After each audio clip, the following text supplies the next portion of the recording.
Scary telling.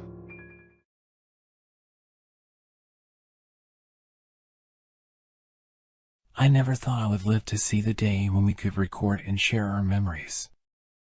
It was an amazing technology, one that promised to revolutionize the way we experience the world around us.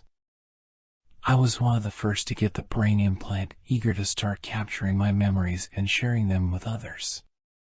Little did I know, it would be the worst decision of my life. At first, everything seemed fine. I could upload my memories to the app and interact with others who had shared theirs. It was like reliving moments from their lives, seeing the world through their eyes. It was addictive, and soon enough, I was spending more time in the app than in the real world. But then, strange things started happening. I would upload a memory, only to find it deleted the next day. I thought it was a glitch, but it kept happening. I started to get paranoid, wondering who was deleting my memories and why. I soon found out that it was hackers who had infiltrated the system. They were copying people's memories and deleting the originals, effectively erasing people's entire lives. It was a nightmare, and I felt violated and helpless. I had lost so many memories, so much of my life, and there was nothing I could do about it. But it wasn't just me. The hackers had targeted almost every user of the app, wiping their memories and leaving them with nothing. It was chaos, with people struggling to remember who they were and what they had done. It was as if their entire lives had been erased, leaving them adrift and alone. I tried to find a solution, but it seemed hopeless. The hackers were always one step ahead, and the company behind the app was powerless to stop them. It was as if they didn't care, as long as they were still making money. In the end, I had no choice but to have my implant removed. I couldn't bear the thought of losing any more memories, of being at the mercy of the hackers. But even now, I still feel like a part of me is missing. It's as if I'm living in a world that's not quite real, a world where I can never truly trust my own memories. The memory hackers had taken everything from me, and I knew that I would never be the same again. I had learned a harsh lesson about the dangers of technology, about the fragility of our memories, and about the things that we take for granted. I had lost so much, and I knew that I would never forget it.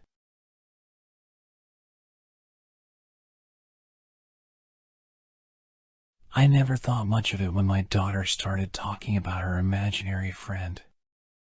Like most parents, I figured it was just a phase and that she would grow out of it eventually. But as time went on, her friend became more and more real to her. She would tell us stories about the adventures they went on together, and even set a place for her friend at the dinner table. At first, my wife and I played along with it, thinking it was cute. But then strange things started happening around the house. Doors would open and close on their own, and we would hear whispering voices coming from our daughter's room at night. We tried to ignore it, but it became increasingly difficult as our daughter's behavior grew more erratic and her friend more sinister. One night, as I was getting a snack from the kitchen, I saw her sitting at the table with her friend. But this time, it wasn't an imaginary friend. It was a young girl with long, dark hair and eyes that seemed to glow in the dark. She looked up at me and smiled, revealing rows of razor-sharp teeth. I stumbled backward in terror, but the girl just sat there, staring at me with a calm and menacing expression. I tried to scream for my wife, but no sound came out of my mouth. I was frozen in place, unable to move or speak. The girl stood up and began to walk toward me, her movements slow and deliberate.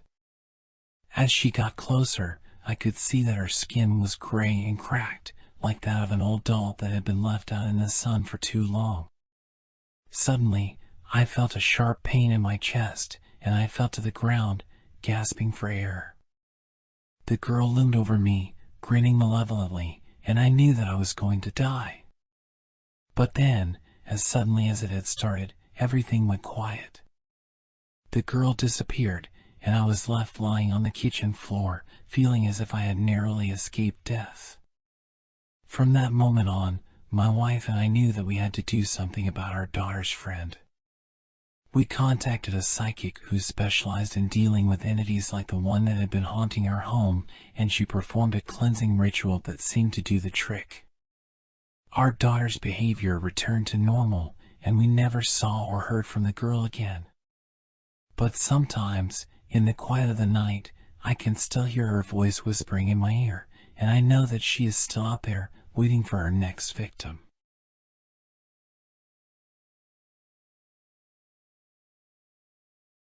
I never believed in ghosts or supernatural entities until my daughter's doll came into our lives. My wife and I had just become new parents, and we were overjoyed when our little girl was born. She was the light of our lives, and we doted on her every moment. But things started to change when we brought her home from the hospital. Our daughter was constantly fussy, crying and screaming through the night. We did everything we could think of to soothe her, but nothing seemed to work. After many sleepless nights, we decided to take our daughter to her grandmother's house, hoping that a change of scenery might help. To our surprise, our daughter slept soundly through the night, and we all woke up feeling refreshed. We were relieved and grateful to our daughter's grandmother, but we couldn't shake the feeling that something was still wrong. When we returned home, our daughter's behavior worsened. She would scream and cry every time we put her down in her crib, and we couldn't figure out what was wrong. One day, as my wife was cleaning up our daughter's nursery, she noticed something strange about the doll we had given her. It was a vintage doll, given to us by a family friend, and we had never really paid much attention to it. But as my wife examined the doll, she noticed that its eyes seemed to follow her around the room. She felt a chill run down her spine and decided to put the doll away in the closet. That night, our daughter slept peacefully, and we thought that perhaps the doll was the source of her distress. But days later, when we took the doll out of the closet and placed it back in the nursery, our daughter's behavior worsened once again. We tried everything we could think of, but nothing worked. We even took our daughter to a doctor, but they couldn't find anything wrong. It wasn't until we started doing some research on the doll that we discovered the truth. The doll was cursed, and it was responsible for our daughter's distress. The family friend who had given us the doll had a long history of dabbling in the supernatural, and it seemed that she had placed a curse on the doll before giving it to us.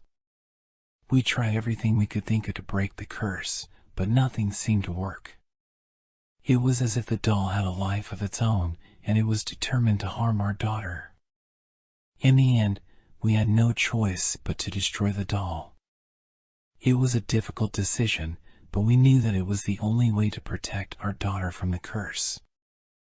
After we destroyed the doll, our daughter's behavior returned to normal, and she slept soundly through the night. But we will never forget the horror of those sleepless nights, the feeling of being powerless against a cursed doll. Now, whenever I see a doll, I can't help but feel a chill run down my spine. I know that there are forces beyond our understanding, and that sometimes even the most innocent of objects can be cursed.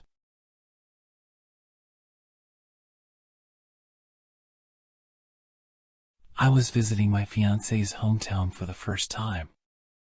We were driving along a long stretch of road when we passed a sign that read "Welcome to Rivertown." My fiancée was telling me all about her childhood memories of this town when I noticed a group of locals gathered around a small convenience store. I asked my fiancée what was going on, and she told me that the town was known for its ghost stories and supernatural legends. She said that the locals believed that there was a particular stretch of road that was cursed, and that no one should ever stop their car along that road. Naturally, my curiosity was piqued. I asked my fiancée to show me where the road was so that we could take a quick look. She was hesitant at first, but I persuaded her, and we set off down the road. As we drove, I felt a growing sense of unease. The trees seemed to close in around us, and the air grew colder. My fiancée was silent, and I could tell that she was starting to feel the same fear that I was. Suddenly, the car sputtered and died. I tried to restart it, but nothing happened. We were stuck in the middle of nowhere, with no help in sight. Then, I saw something in the distance. It was a light, moving quickly toward us. I thought it was another car at first, but as it got closer, I realized that it was something else entirely. The light was eerie, flickering and shifting colors. It raced toward us, and I could feel a sense of malevolence emanating from it. I tried to start the car again, but it wouldn't budge. The light was getting closer, and I could see now that it was hovering in the air. My fiancée was clutching my arm, and I could feel her shaking with fear. The light came to a stop in front of our car, and I could see now that it was a ghostly figure, with long, flowing robes and a face twisted in rage. It hovered there for a moment, then suddenly rushed toward us, passing through the windshield and into the car. The air grew cold, and I could see my breath as the ghostly figure loomed over us. It reached out and touched my fiancée's face, and I could see her shiver with terror. Then, as quickly as it had appeared, the ghostly figure disappeared. The car started up again, and we were able to drive away, back to the safety of Rivertown. The locals had warned us never to stop on that road, but we didn't listen. We thought we were invincible, that nothing could touch us. But we were wrong. The road to nowhere had claimed another victim, and we were lucky to escape with our lives. Now, whenever I drive down a lonely road, I can still feel the ghostly presence of that figure. It haunts me, a reminder that some things are best left untouched, that there are some roads that should never be traveled.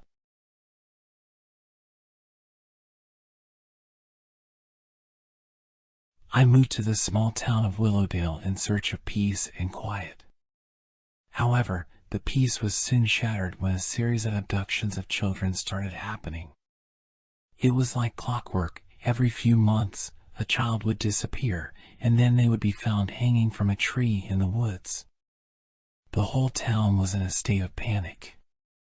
The police were stumped. They couldn't find any leads or suspects. It seemed like whoever was responsible for the abductions and murders was very good at covering their tracks. One day, a group of townspeople decided they had enough. They gathered together and marched to the woods to cut down the tree where the bodies were always found. They believed that the tree was cursed and that it needed to be removed to end the horrific events. As they cut down the tree, they uncovered a small coffin buried beneath its roots. Inside the coffin was the desiccated corpse of a child. The townspeople immediately recognized the child as the daughter of a woman who was accused of being a witch and lynched by the townspeople many years ago. The townspeople were horrified at the sight of the corpse. They realized that they had made a terrible mistake all those years ago. The woman was innocent, and they had killed an innocent person. They quickly buried the coffin, hoping to forget what they had seen. However, the abductions continued, and the townspeople realized that they had awoken something dark and vengeful by disturbing the grave of the witch's daughter. The townspeople began to see strange things in the woods at night. They saw shadows moving in the trees, heard whispers in the wind, and saw strange symbols carved into the trunks of trees. The townspeople soon realized that they were being haunted by the vengeful spirit of the witch's daughter. They tried to exorcise the spirit, but their efforts were futile. The spirit was too powerful and too angry to be stopped. One night, I was walking home from the store when I saw a figure standing in the middle of the road. As I approached, I realized that it was the desiccated corpse of the child, the one that was found in the coffin. It was standing there, swaying in the wind, its empty eye sockets staring at me. I ran home as fast as I could, but the corpse followed me. It was as if it was tethered to me, and it would not stop until it had taken its revenge on me and the rest of the townspeople. The spirit of the witch's daughter continued to haunt the town, and the abductions and murders continued. The townspeople eventually abandoned the town, leaving it to be consumed by the darkness that had been awakened by their actions. Now, Willowdale is nothing more than a ghost town, a place where the spirits of the dead roam free and where the living fear to tread. The witch's revenge was complete, and the town paid the ultimate price for its sins.